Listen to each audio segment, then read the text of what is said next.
Chapter 13. The Puppeteer. As he removed the headset, Milo sighed with relief that the video was over.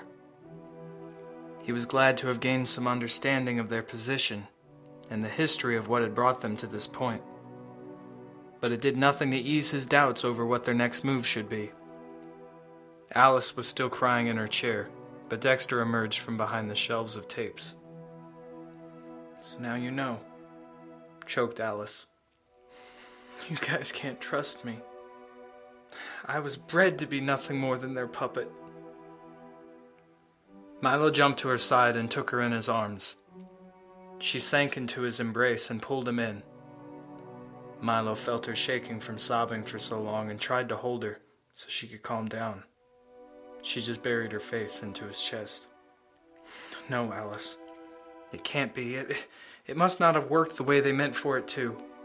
Or we would know it by now. You would have tried to stop us from getting this far. You wouldn't have let us get this close without doing something." "He's right," said Dexter, stepping forward. "Milo, I've found something else you really need to see." "Dexter, this is serious. I could get you both killed," Alice pleaded. Milo stopped her and stood up. "Listen to me, Alice. Both of you. We've come this far for a reason. We've made it all this way because of each other, and we aren't going to stop or separate from each other now. We are going to see this through and get out of Crowhaven together. I don't care what the video says. We're the only friends each other has, and there's nothing left for us out there in the city. Now, there's a whole world out there somewhere, and it's just waiting for us to arrive. We don't end our journey here." Dexter smiled. "I'll be the first to admit that I didn't trust you, Alice. Not at first, anyway. I thought bringing you along would derail everything Milo and I had set out to do. But I was wrong. We're going to need each other to pull this off." "I don't want to hurt you guys," she replied. "Then just don't," Milo said flatly. "You are who you are, Alice. None of that shit on those tapes means a damn thing." Dexter agreed and helped Milo pull her to her feet. She hugged both, and Dex urged for them to follow him. "This way," he said, pulling them along without explanation. He led them into the darkness behind the many shelves in the room, and then to the back corner. Alice leaned in close to Milo to speak, while Dexter tried to relocate what it was he had found earlier. "Milo, Dexter told me what happened to Victor. He said you watched the whole thing. There was nothing you could do." "Oh," was all Milo could say. "Milo, if you need to talk to someone, I'm listening. I just wish I could have done something, that's all." "Did Dexter tell you about the others we found there?" "He mentioned it. He said it was probably the army mentioned in the videos." Milo tried to look away at something more pleasant than the darkness of the corner. There was nothing to turn to. "We should stay away from them," he replied. Dexter finally exclaimed loudly that he had found what he was looking for. "Here!" he said, though the others could scarcely see what was supposed to be so exciting. "I don't get it, Dex," said Milo. "It's right there in front of you, Milo." He stretched out a finger towards the floor. "It's a door." Upon closer examination, Milo could see that, surely enough, there was a trap door built into the floor panels right in front of them. "Where do you think it goes?" asked Alice. "It could go anywhere. Or nowhere." Milo didn't hesitate to stop and wonder. Between choosing the room full of soldiers, the room full of military vehicles, or this newly discovered third option, Milo decided quickly and assuredly to make his way through the door in the floor. "Come on then," he said as he pulled it open and began descending the ladder that it revealed below. Dexter and Alice followed as swiftly as they could. "Watch your step." The three of them soon found themselves at the bottom and at the beginning of another long hall. From an open doorway at the other end emanated a powerful blue light. "What on earth is this?" asked Dexter. "We have to find out," resolved Milo, as he stepped forward and into the light. It was a relatively small room that housed some sort of central computer. Screens were all around, and electric lights blinked and danced. In the center of it all sat Eris Deianira, as if she were in some sort of coma. Milo had to take a closer look to confirm it was her, and was mortified by her change in appearance. Her frame had become skeletal, and her face warped as if wrecked by disease. All along her arms and legs were hoses and tubes that stretched off to some unknown location. The three of them looked on her with confusion and apprehension. Alice pulled Milo back by his shirt. "It can't possibly be that simple, can it?" she said. Dexter went a step closer to Deianira, but Milo held him back. "This doesn't make any sense. How did we get to her so easily? Where did the rest of the leaders go? She wouldn't let us get this close." Alice scrambled to make something out of what lay before them, but Milo stood silent. "Not to mention that bastard Pandora, where's he at?" added Dexter. "Right. We should think before we do anything crazy," said Milo at last. But Alice had already rendered herself from his arms as the words slipped from his tongue. With a look of madness and utter frustration, she ran to her mother and began pulling the hoses from Deianira's skin. The lights in the room began to flicker violently, and from somewhere within the massive facility could be heard the clunking of gears. Eris's eyes jerked open, and blood ran from her ears as she began flailing. Milo and Dexter ran to try and stop Alice from her crazed ripping and pulling. "You fool!" cried Deianira, in the thin and horrible voice that seemed to echo through the monitors in the room. "What are you doing? How did you get in here?" Dexter finally stepped back and ran into Alice, knocking her off her feet and away from Eris Deianira. "We've come to kill you, you bitch!" screamed Alice as she tried to get out of Dexter's hands and back to her feet. "You idiots! Do you have any idea what you've done here?" Deianira's skin had already started to change. The color of it became dark and gray as blood began making its way down her lips. Alice jumped out of Dexter's grip and quickly wrapped her hands back around the few remaining hoses still flowing into Deianira. "Wait!" urged Milo as he came around to face Alice. "Wait just a minute, please!" She looked at him and stopped. "Where are the rest of the board members? And Pandora? What have you done with all of them?" he asked Eris Deianira. "He's with the rest of them, of course." Eris spoke with a cough that shot blood out onto the floor between them and her. She cackled a laugh that didn't sound anything like she had in the videos from the past. Frantically, she tried to wrestle the hoses back from Alice. "Are you saying he's with the soldiers? That they're all part of your army?" "Of course, you imbecile. A great oaf wouldn't do as he was told. I made him mine, like the rest of them." She hissed as the lights continued to flicker on and off again. "William Brisby. What have you done to him? Why has he been visiting me as some sort of ghost?" asked Milo. His eyes pleaded with Alice to stay her hand for just a moment longer. "Everyone alive in the city is with my soldiers now. Your Mr. Brisby probably died a long time ago in some fool attempt to escape. I know nothing about any ghosts." Eris's fragile frame began shaking softly, and the lights in the room continued to cycle back and forth.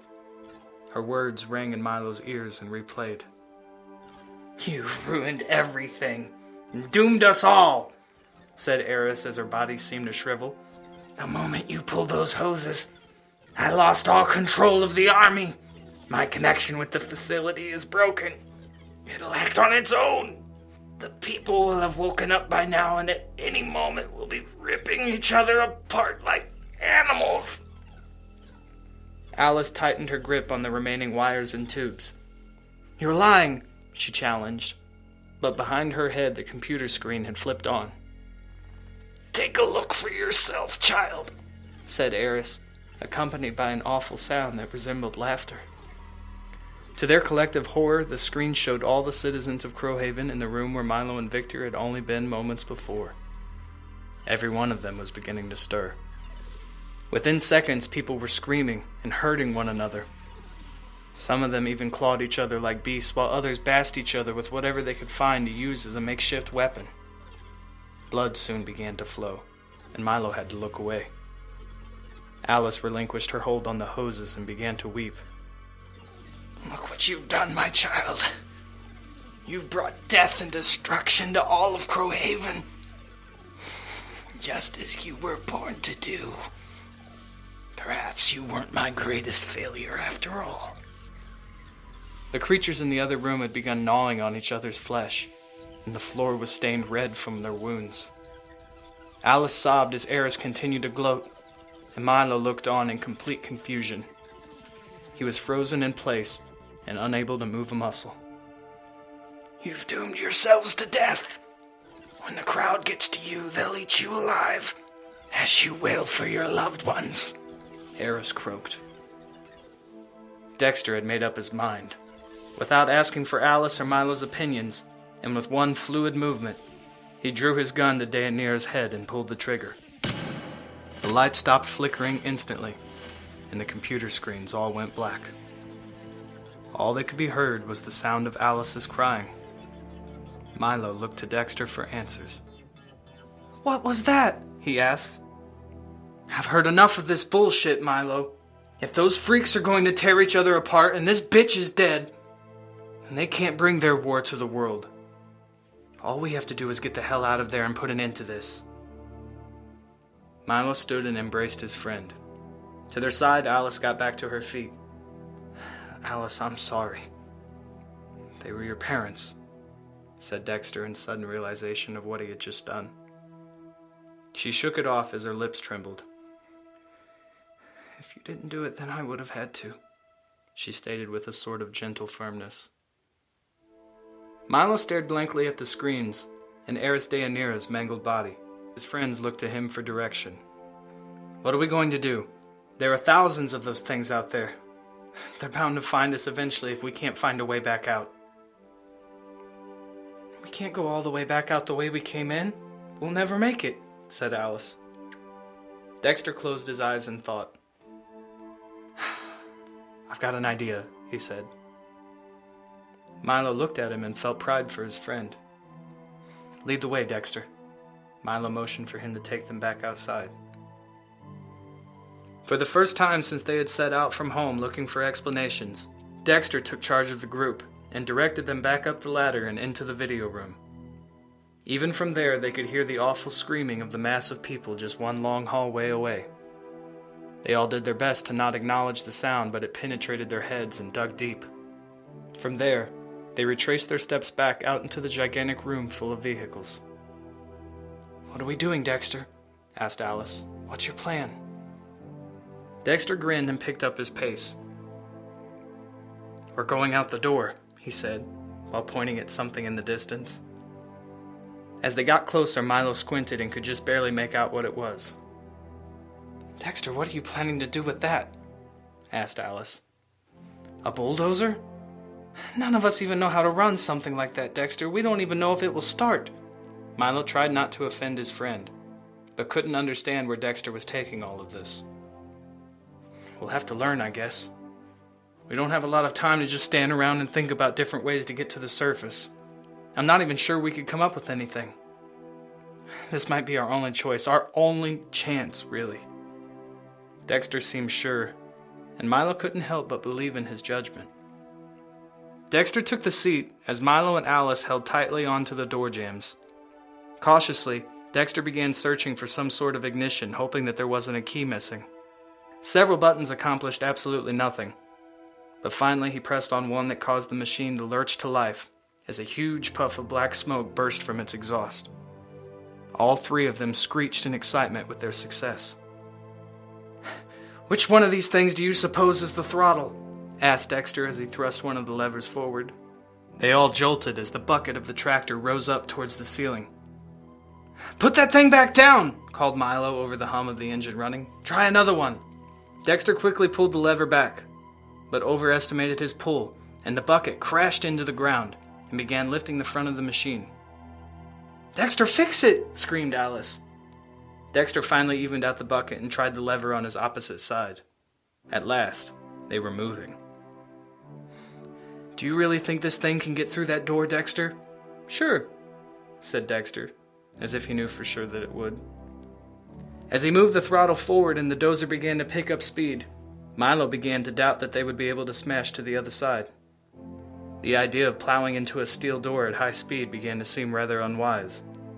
But it was too late to say anything now, for they had reached top speed and were growing closer and closer to the moment of impact.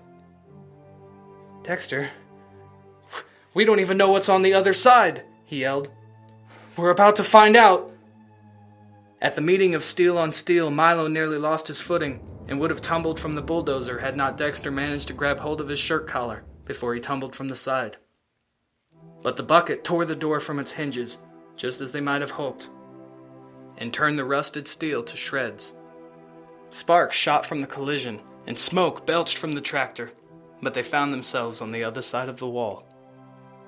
"We made it! We've made it!" they all screamed as they clung for dear life to whatever they could hold on to. They found themselves in yet another tunnel with an unknown destination. It was dark and damp and seemed to go on forever, but it had to go somewhere. "Dexter, wherever this goes and dumps us out at, we're going to make our way home now, back to the shop and the hotel, so we can find your parents, get us all out of this city together forever. I just hope we make it, Milo. And I hope they're okay." "Does this thing still move?" asked Alice, and Dexter again moved the throttle forward. To their relief, the tracks began moving them across the asphalt that stretched into the distance. Where they were going didn't really matter in that moment. With the sounds of screaming behind them, and the memories of Deianira and Victor's deaths still lingering in the back of their minds, they were just glad to be getting away.